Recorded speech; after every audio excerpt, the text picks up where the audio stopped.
넷플릭스는 전 세계 190개의 나라에 걸쳐 스트리밍 서비스를 제공하고 있는 미디어 회사로서 누구나가 방에서 방콕해야 했었던 코로나19 사태로 인해 아마존과 함께 가장 큰 수혜를 입은 기업 중에 하나입니다. 그런데 최근 넷플릭스는 아시아의 한 시장에 대해서 좀 이해 불가하고 미스터리한 점을 발견했다고 합니다. 바로 일본입니다.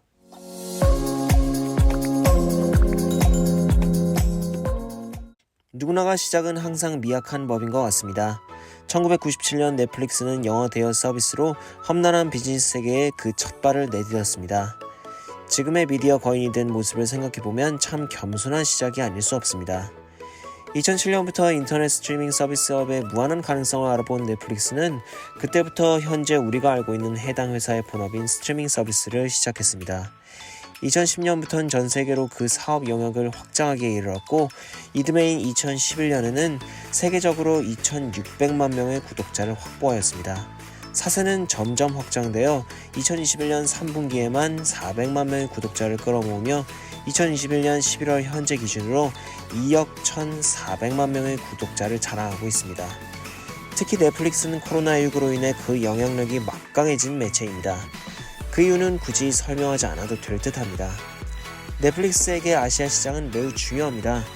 현재 2,500만 명의 구독자가 아시아 태평양 시장에 있으며 중요한 것은 이 숫자는 현재 넷플릭스 서비스가 되지 않은 중국을 제외한 숫자라는 것입니다.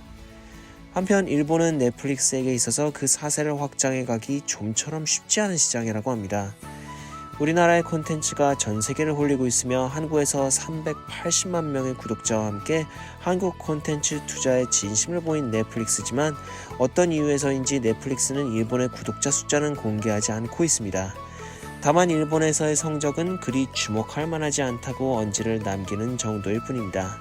얼핏 생각하면 이는 좀 이해가 어려운 일인 것 같습니다. 일본의 결혼율 및 출산율은 세계 최저치를 갱신한 지 오래이며 싱글족의 그 엄청난 숫자로 우리나라보다 수십 년 앞서서 여러가지 자판기 및 혼자 먹는 음식점 등이 트렌드를 생성했던 나라입니다. 더욱이 히키코모리 문제는 일본의 사회 문제가 된 지 오래이며 그 해법을 찾기가 불가능하다며 실질적으로 모두가 손을 놓은 상태죠. 이런 일련의 일본의 사회 현상들을 보았을 때에는 넷플릭스 같은 스트리밍 서비스가 성업할 수 있는 최적의 환경으로 보입니다. 그런데 넷플릭스는 왜 어떤 이유로 세계 시장에서 거둔 성공을 일본에서는 재현하지 못한 것일까요? 익명을 요구한 일본의 한 미디어 분석 전문가는 이런 현상에 대해서 굉장히 재미있는 해석을 내놨습니다. 그는 일본인들의 다음 두 가지 장르에 대한 광신도적인 집착 때문이라고 하는데요. 바로 애니메이션과 성인물입니다. 먼저 애니메이션입니다. 11월 초순 기준으로 일본 넷플릭스에서 가장 인기 있는 탑10을 살펴보시겠습니다. 먼저 눈에 띈 것은 탑10 중에 무려 4개가 한국 드라마군요. 역시 한류는 전 세계적인 현상인가 봅니다. 그런데 여기서 주목해야 할 점은 여기서 3개가 애니메이션이라는 것입니다. 전 세계적으로 이렇듯 애니메이션 장르가 인기가 많은 나라도 일본밖에 없다고 하는데요. 일본인들은 사실 선진국 중 유료 스트리밍 서비스의 구독률이 매우 낮은 나라라고 합니다. 대신에 아직도 우리나라의 KBS나 MBC 같은 공중파 TV의 영향력이 매우 크다고 하는데요. 주로 공중파 TV를 통해 일본인들은 남녀노소 가리지 않고 애니메이션을 시청한다고 합니다. 근데 공중파 TV는 특별히 구독료를 내지 않는 이유로 애니메이션 제작자들 입장에서는 관련 음반 판매 수익이나 캐릭터 물품 판매 수익 등으로 그 손실을 메꾸어 나가는 구조라고 합니다. 물론 일본에도 유료 스트리밍 서비스가 없는 것은 아닙니다. 크런치롤이나 퍼니메이션을 들 수 있습니다. 이 둘 모두 현재 넷플릭스보다는 적은 구독자를 거느리고 있지만 그들 특유의 엄청난 애니메이션 및 망가 보유로 일본인들의 브랜드 충성도가 엄청나게 높다고 합니다. 이들이 넷플릭스로 갈아탈 여지는 크지 않다는 이야기입니다. 넷플릭스가 그들보다 더욱 많고 다양한 애니메이션 풀을 보유하지 않는 한 말입니다. 그렇다고 넷플릭스 입장에서는 일본 시장만을 잡자고 애니메이션에 큰 투자를 하는 것 또한 망설여지는 결정입니다. 대부분 일본에서만 소비될 듯한 매니아적 성격이 강한 애니메이션 제작을 위한 투자가 과연 맞는 것인가에 근본적인 의문이 제기된 것입니다. 예를 들어 아직도 전 세계의 핫 이슈인 우리나라의 오징어 게임은 한국을 배경으로 한 한국인이 만든 드라마였지만 전 세계인들이 소비할 수 있는 콘텐츠였죠. 다른 드라마나 영화도 마찬가지입니다. 앞서서 말씀드렸듯이 한국 드라마 4개가 일본 넷플릭스 탑 10에 들어가 있었던 것을 기억하실 것입니다. 넷플릭스도 결국은 수익을 창출하려는 기업인데 투자 대비 수익이란 것을 고민하지 않을 수 없는 대목입니다. 다음으로 넷플릭스가 일본 시장에서 고전하고 있는 이유는 충격적이게도 일본의 AV 산업이라고 합니다.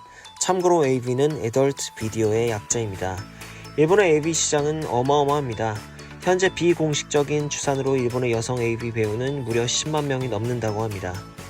마키 아주사라는 일본 AV 배우는 매년 약 10,000명의 여성들이 AV 배우가 되기를 희망한다고 합니다. 실제로 일본에서는 평균 일주일에 한두 명 정도가 새로운 AV 배우로 데뷔한다고 하네요. 어떻게 이런 일이 가능하냐고 물으신다면 대답은 일본 내에 그들에 대한 엄청난 수요가 존재하기 때문이라고 말씀드릴 수 있습니다.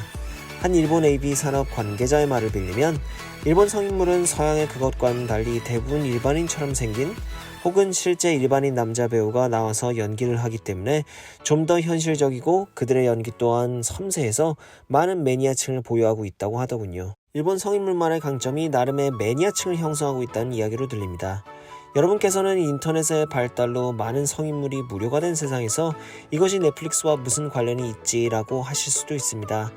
그런데 말입니다. 바로 그것이 포인트입니다. 많은 성인물이 무료가 된 것은 사실이지만 또 많은 성인물들은 아직 유료 서비스를 제공하며 일본 소비자들의 특별한 성적 요구를 해결해주고 있습니다. 그리고 유료 성인물의 구독 및 구매는 콘텐츠 시청 시간 및 충성도가 매우 높다고 합니다. 이는 곧 일본의 많은 시청자들은 제한된 시간 및 재정 내에 성인물을 보고 애니메이션을 보고 또 넷플릭스까지 보기에는 현실적으로 벅차다는 이야기입니다. 전 세계를 석권하고 있는 넷플릭스가 일본 시장을 어떻게 공략해 나갈지 아니면 이런 일본 시장의 특성을 인정하고 한 발 물러날지 앞으로의 행보가 무척 기대됩니다. 오늘 영상은 여기까지입니다. 오늘 영상이 재미있고 유익했다면 좋아요와 구독을 눌러주세요. 저는 이제까지 유읍스였습니다. 저는 다음 시간에 더욱 알찬 영상으로 다시 찾아오겠습니다. 안녕히 계세요.